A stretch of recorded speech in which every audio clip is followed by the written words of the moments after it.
നോക്കൂ, ഇപ്പം ഉമ്മൻചാണ്ടിയുടെ പേര് പിണറായി വിജയൻ ഈ ഉദ്ഘാടന പ്രസംഗത്തിൽ പരാമർശിച്ചില്ല എന്നുള്ളത് കൊണ്ട് വിഴിഞ്ഞം പദ്ധതിക്ക് ഉമ്മൻചാണ്ടി നൽകിയ സംഭാവനകൾ ചരിത്രത്തിൽ വിസ്മരിക്കപ്പെടുകയൊന്നുമില്ല. നമുക്കറിയുന്നത് പോലെ 1995 വിഴിഞ്ഞം പദ്ധതി വിഭാവന ചെയ്യപ്പെടുന്നത്. എന്നാൽ 2015 വരെ പല പ്രതിസന്ധികളിലൂടെ ആ പദ്ധതി കടന്നുപോവുകയും പലപ്പോഴും ആ പദ്ധതി നടപ്പാക്കാൻ തന്നെ കഴിയുമോ എന്ന ആശങ്ക ബലപ്പെടുകയും ചെയ്തിരുന്നു. 2015 വരെയുള്ള 20 വർഷക്കാലം ഒരനക്കവും സത്യത്തിൽ വിഴിഞ്ഞം പദ്ധതിയുടെ കാര്യത്തിൽ ഉണ്ടായിരുന്നില്ല എന്നുള്ളതാണ് വസ്തുത. എന്നാൽ 2015 ഓഗസ്റ്റ് 17 അദാനിയുമായി ഉമ്മൻചാണ്ടി മുഖ്യമന്ത്രിയായിരിക്കുമ്പോൾ കേരള സർക്കാർ വിഴിഞ്ഞം പദ്ധതിക്കായുള്ള കരാർ ഒപ്പിടുന്നത്.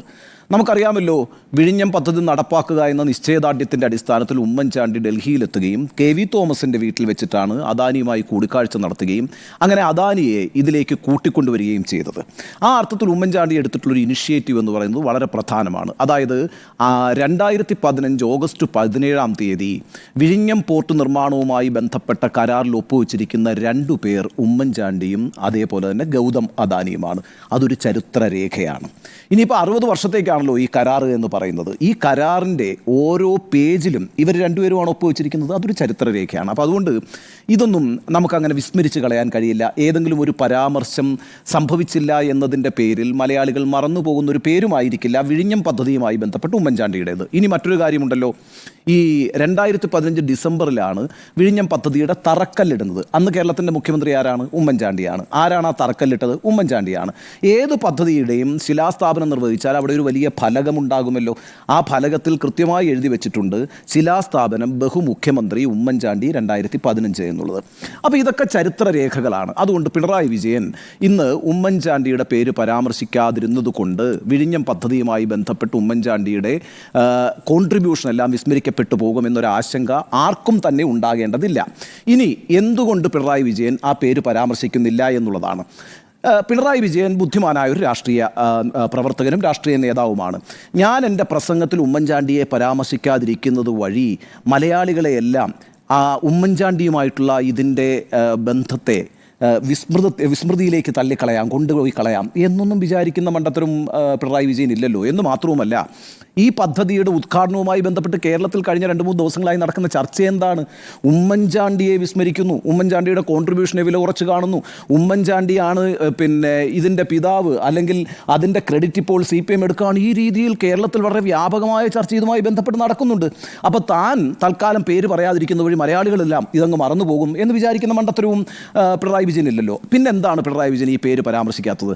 എൻ്റെ ഒരു മനസ്സിലാക്കൽ ഞാൻ പറയാം. അതിനൊരു രാഷ്ട്രീയ കാരണമുണ്ട്. യഥാർത്ഥത്തിൽ പിണറായി വിജയൻ്റെ രാഷ്ട്രീയ ജീവിതത്തിലെ ഏറ്റവും വലിയ പ്രതിസന്ധിയുമായി ബന്ധപ്പെട്ട ഒരു വൈരാഗ്യ ബുദ്ധിയുടെ പ്രകടനമായിട്ടാണ് ഞാനത് കാണുന്നത്. പിണറായി വിജയൻ്റെ രാഷ്ട്രീയ ജീവിതത്തിൽ അദ്ദേഹം നേരിട്ട ഏറ്റവും വലിയ വെല്ലുവിളി എന്താ? ലാവ്ലിൻ കേസാണ്. ആ ലാവ്ലിൻ കേസ് എന്ന് പറയുന്നത് CBIക്ക് വിട്ട മുഖ്യമന്ത്രിയാണ് ഉമ്മൻചാണ്ടി. അതൊരു പ്രധാനപ്പെട്ട വിഷയമാണ്. കാരണം കേരളത്തിൽ CPM എന്ന് പറയുന്ന പാർട്ടിയിൽ വലിയ വിഭാഗീയത കൊടികുത്തി നിന്നൊരു കാലമാണ് ഈ 2005 മുതൽ ഇങ്ങോട്ടുള്ള സമയം എന്ന് പറയുന്നത്. 2006 തെരഞ്ഞെടുപ്പിലേക്ക് പോവുകയാണ്. അന്ന് മുഖ്യമന്ത്രിയാണ് ഉമ്മൻചാണ്ടി. നോക്കൂ, അന്ന് CPMൻ്റെ സംസ്ഥാന നേതൃത്വത്തിൻ്റെ തീരുമാനം എന്താ? VS അച്യുതാനന്ദനും മത്സരിക്കേണ്ട, പിണറായി വിജയനും മത്സരിക്കേണ്ട എന്നുള്ളതാണ്. അത്ര വലിയ വിഭാഗീയതയാണ് ആ നടക്കുന്നത്. ആ സമയത്ത് എൻ്റെ ഒരു മനസ്സിലാക്കൽ പാലുളി മുഹമ്മദ് കുട്ടിയെ മുന്നിൽ നിർത്തി മത്സരത്തിലേക്ക് പോകാമെന്നാണ് സംസ്ഥാന സമിതി തീരുമാനിച്ചത്. അന്ന് നമുക്കൊക്കെ അറിയാവുന്നതുപോലെ VS അച്യുതാനന്ദന് സീറ്റ് നിഷേധിച്ചിരുന്നു. ഇവിടെ 2006 യഥാർത്ഥത്തിൽ അന്ന് VSനെ ഒതുക്കിക്കൊണ്ട് നേതൃത്വത്തിലേക്ക് വരാമെന്ന് വിചാരിച്ചിരുന്ന ആളാണ് പിണറായി വിജയൻ. കാരണം പാർട്ടി പിണറായി വിജയൻ്റെ കയ്യിലാണ്. ആ സമയത്താണ് ഈ ഇലക്ഷനിലേക്ക് പോകുന്നതിന് തൊട്ട് മുമ്പ്, ഏതാനും ആഴ്ചകൾക്ക് മുമ്പ്, ഉമ്മൻചാണ്ടി ലാവ്ലിൻ കേസ് CBIക്ക് അങ്ങോട്ട് വിട്ടുകൊടുക്കുന്നു. അതോടുകൂടി മത്സരിക്കാൻ കഴിയാത്ത അവസ്ഥയായി പിണറായി വിജയന്. പിണറായി വിജയൻ്റെ രാഷ്ട്രീയ ജീവിതം ഏതാണ്ട് പ്രതിസന്ധിയിലായിരിക്കുന്നു എന്നെല്ലാവരും വിലയിരുത്തിയ ഒരു തീരുമാനമായിരുന്നു അന്ന് മുഖ്യമന്ത്രിയായ ഉമ്മൻചാണ്ടി എടുത്തത്. അതിന് പിണറായി വിജയൻ മറുപടി പറയില്ല എന്ന് വിചാരിക്കുന്നുണ്ടോ? അത് വെറുതെ വിട്ടുകളയും എന്ന് വിചാരിക്കുന്നുണ്ടോ? 2021 16 മുഖ്യമന്ത്രിയായി വന്നതിന് ശേഷം 2021 തിരഞ്ഞെടുപ്പിലേക്ക് പോകുന്നതിന് മുമ്പ് ഇതേപോലെ തന്നെ പിണറായി വിജയൻ തിരിച്ചടിച്ചല്ലോ. അന്ന് സോളാർ കേസ് CBIക്ക് വിട്ടതിന് ശേഷമാണ് നിയമസഭാ തെരഞ്ഞെടുപ്പിലേക്ക് പോയത്. ഉമ്മൻചാണ്ടിയുടെ രാഷ്ട്രീയ ജീവിതം പ്രതിസന്ധിയിലാകുന്നു. ഉമ്മൻചാണ്ടി മത്സരിച്ചു എന്നുള്ളത് വേറെ കാര്യം. ഏതായാലും 2006 വലിയ രാഷ്ട്രീയ പ്രതിസന്ധിയിലേക്ക് തന്നെ തള്ളിവിട്ടൊരു നേതാവാണ് ഉമ്മൻചാണ്ടി എന്ന കാര്യത്തിൽ പിണറായി വിജയൻ ഒരു സംശയവുമില്ല. അതുകൊണ്ട് പിണറായി വിജയൻ ഉമ്മൻചാണ്ടിയുടെ മരണാനന്തര മരണാനന്തരം നടന്ന അനുശോചന യോഗത്തിൽ പങ്കെടുത്തു എന്നുള്ളത് ശരിയാണ്. അതൊരു സുജന മര്യാദയാണ്, സാമാന്യ മര്യാദയാണ്. മുൻ മുഖ്യമന്ത്രിയാണ്, ഒരേ കാലഘട്ടത്തിൽ രാഷ്ട്രീയ പ്രവർത്തനം നടത്തിയവരാണ്. പിന്നീട് തിരുവനന്തപുരം പോലൊരു നഗരത്തിൽ വെച്ചിട്ട് അനുശോചന സമ്മേളനം നടക്കുമ്പോൾ അതിൽ പങ്കെടുക്കാനുള്ള ഒരു രാഷ്ട്രീയ ഉത്തരവാദിത്വം പിണറായി വിജയനുണ്ട്. അദ്ദേഹം അവിടെ നല്ല വാക്കുകൾ പറയുകയും ചെയ്തു. പക്ഷേ അതിൻ്റെ ഒരു തുടർച്ച ഉണ്ടാവണമെന്നും നിങ്ങൾ പ്രതീക്ഷിക്കരുത്. ഞാൻ അതിനൊറ്റ രാഷ്ട്രീയക്കാരനെ കാണുന്നുള്ളൂ. കാരണം മറ്റു യുക്തികളൊന്നുമില്ല. ഉമ്മൻചാണ്ടിയുടെ പേര് ഇന്നിപ്പോൾ പിണറായി വിജയൻ പറഞ്ഞില്ല എങ്കിൽ കേരളത്തിലെ ചാനലുകൾ മുഴുവൻ ഇത് ചർച്ച ചെയ്തുകൊണ്ടിരിക്കുകയാണെന്നേ. രാവിലെ മുതൽ അതാണ് വാർത്ത എന്ന് പറയുന്നത്. ഇന്നലെയും ഇതൊക്കെ തന്നെയാണ് വാർത്ത. അപ്പോൾ ഈ പറയുന്ന രാഷ്ട്രീയ മണ്ടത്തരത്തിൻ്റെ ഭാഗമായിട്ട്, അല്ലെങ്കിൽ ഞാൻ അങ്ങ് ഉമ്മൻചാണ്ടിയുടെ പേര് പറയാതിരിക്കുന്ന വഴി മലയാളികൾ മുഴുവൻ ഇതങ്ങ് മറന്നു പോകുമെന്ന് വിചാരിക്കുന്ന ഒരു വിഡ്ഢിത്വമൊന്നും പിണറായി വിജയനില്ല. പിണറായി വിജയൻ്റെ ഇന്നത്തെ ഉമ്മൻചാണ്ടിയുടെ പേര് പറയാതിരിക്കുന്നതിനകത്ത് ഒറ്റ രാഷ്ട്രീയ കാരണമേ ഉള്ളൂ. അത് അദ്ദേഹത്തിൻ്റെ രാഷ്ട്രീയ ജീവിതവുമായി ബന്ധപ്പെട്ട് വലിയൊരു പ്രതിസന്ധി ഉണ്ടാക്കുന്ന ഒരു തീരുമാനമെടുത്ത ആളാണ് ഉമ്മൻചാണ്ടി എന്നുള്ളതാണ്. ഇനി രണ്ടാമതൊരു കാര്യം കൂടി പറഞ്ഞ് ഞാൻ അവസാനിപ്പിച്ചേക്കാം. ഇവിടെയാണ് ശൈലി എന്നൊരു പ്രശ്നം നമ്മൾ ഉന്നയിക്കുന്നത്. ഞാൻ എപ്പോഴും പറയുന്നൊരു കാര്യം എന്താ വെച്ചാൽ, ഈ ഒരാളുടെ ശൈലി എന്ന് പറയുന്ന അയാളുടെ വാക്ക്, അയാളുടെ നോട്ടം, ഇത് മാത്രമല്ല, ഓരോ വിഷയത്തോടും നിങ്ങളെടുക്കുന്ന സമീപനവും നിങ്ങളുടെ ശൈലിയാണ്, നിങ്ങളുടെ പ്രവർത്തന ശൈലിയായിട്ടാണ് ജനങ്ങളത് വിചാരിക്കുക. അപ്പോൾ കടക്ക് പുറത്ത് എന്ന് പറയുന്നത് നിങ്ങളുടെ ഒരു ബിഹേവിയറാണ്, നിങ്ങളുടെ ഒരു സ്വഭാവമാണ്. ആ സ്വഭാവത്തിൻ്റെ പ്രതിഫലനമാണ് കാണിക്കുന്നത്. അല്ലെങ്കിൽ പരനാറിയെന്നോ വിവരദോഷിയെന്നോ ഒക്കെ വിളിക്കുന്നത് നിങ്ങളുടെ ഒരു സ്വഭാവ രീതിയായിട്ടാണ് കാണുക. അതേപോലെ തന്നെ ഓരോ വിഷയങ്ങളിലും നിങ്ങളെടുക്കുന്ന സമീപനവും നിങ്ങളുടെ ശൈലിയാണ്. അങ്ങനൊരു കാര്യം കൂടിയുണ്ട്. ഇപ്പം ഉമ്മൻചാണ്ടിയുടെ പേര് ഇന്നത്തെ ഈ പറയുന്ന ഉദ്ഘാടന പരിപാടിയിൽ പിണറായി വിജയൻ പറയേണ്ടതായിരുന്നു. മറ്റു രാഷ്ട്രീയക്കാരനെ ഞാൻ ഉന്നയിച്ചിട്ടുണ്ടെങ്കിലും അതൊക്കെ മാറ്റിവെച്ചുകൊണ്ട് ചില സന്ദർഭങ്ങളിൽ മനുഷ്യർ വളരെ വിശാലമായി പെരുമാറേണ്ടതുണ്ട്.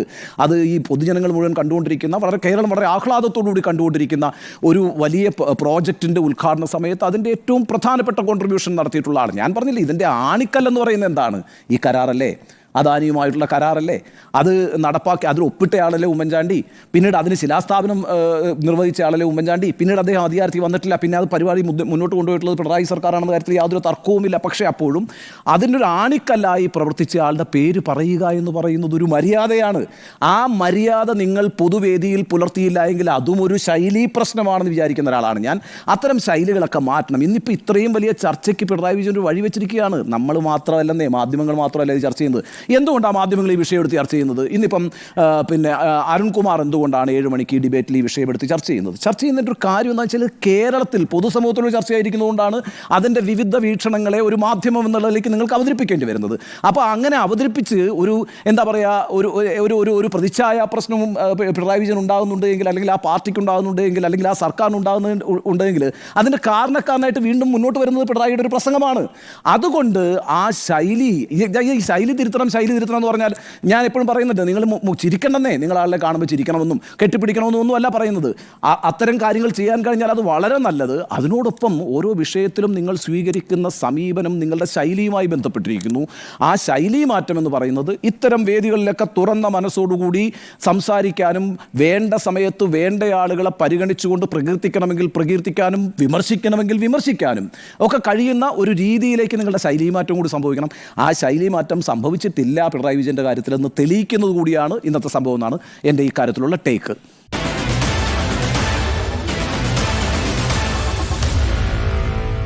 Meet the editors.